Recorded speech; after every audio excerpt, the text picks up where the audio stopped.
गर्मी का मौसम आता है और जैसे ही सूरज अपनी पूरी ताकत से धरती को झुलसाने लगता है, लोगों की हालत खराब हो जाती है। लेकिन यह कहानी कुछ अलग है, एक ऐसे छोटे से गांव की जहां गर्मी ने लोगों का जीवन परेशान कर दिया था। लेकिन फिर कुछ ऐसा हुआ कि सभी की जिंदगी बदल गई। यह गांव था रामपुर, जो शहर से काफ़ी दूर था। हर साल गर्मी के मौसम में यहाँ के लोग बेहाल हो जाते थे। धूप इतनी तेज पड़ती थी कि जमीन तक तपने लगती थी और हवा में गर्मी की लहरें उठती थी। लोग छांव में बैठते थे, लेकिन बहुत देर तक बाहर निकलने का नाम नहीं लेते थे। रामपुर में एक लड़का था जिसका नाम राजू था। वह गांव का सबसे होशियार लड़का था और सभी उसे बहुत पसंद करते थे। एक दिन वह अपने दादा दादी के पास बैठा था और गर्मी के बारे में बात कर रहा था।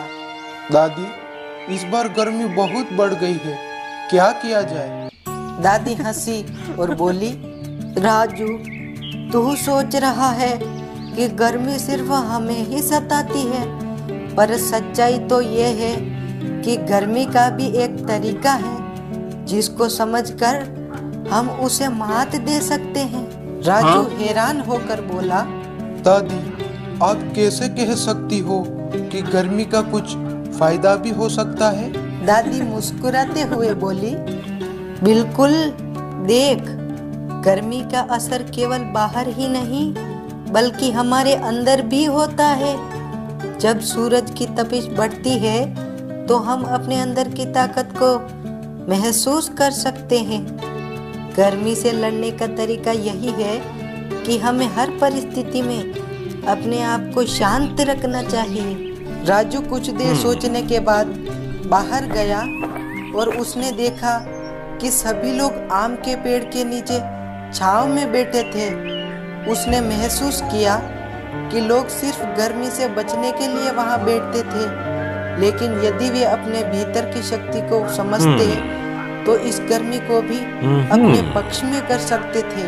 राजू ने गांव के बच्चों को इकट्ठा किया और उन्हें समझाया कि गर्मी केवल बाहरी चीज नहीं है, बल्कि हमें अपने मन को भी ठंडा रखना चाहिए। उसने सभी को यह भी बताया कि कैसे ऐसे कुछ खास पेड़ और पौधे हैं जो गर्मी में भी ठंडी हवा देते हैं, जैसे आम और नीम का पेड़। राजू के इस विचार को सुनकर सभी ने निर्णय लिया कि इस बार वे गर्मी का सामना शांत और समझदारी से करेंगे। उन्होंने अपने घरों के आसपास ज़्यादा पेड़ लगाए और आंगन में फलों और सब्जियों के पौधे लगाए। गर्मी ने अपने कहर को दिखाया, लेकिन गांव वालों ने अपनी समझदारी से उसका सामना किया। अब गर्मी के मौसम में जब सूरज का असर सबसे ज़्यादा होता था तो लोग छांव में आराम करने के बजाय उन पेड़ों के नीचे बैठकर बातें करने लगे, हंसी मजाक करने लगे। इससे न केवल उन्हें गर्मी से राहत मिली, बल्कि उनका मन भी प्रसन्न रहा। कुछ महीनों बाद राजू ने गांव में एक छोटा सा उत्सव मनाने का विचार किया, जहां सभी लोग गर्मी के मौसम में की जाने वाली अनूठी गतिविधियों के बारे में बात करेंगे।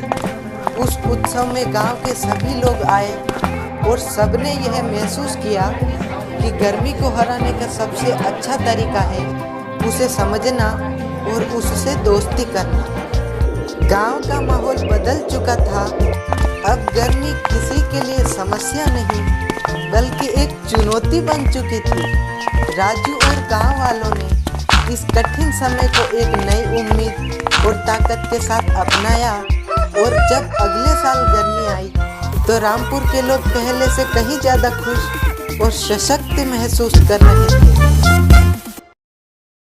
आओ हम सब मिलकर पेड़ लगाएं, सूनी धरती को फिर हरा बनाएं, हर पत्ते में जीवन मुस्काए, छांव में सुख और हवा भी आए।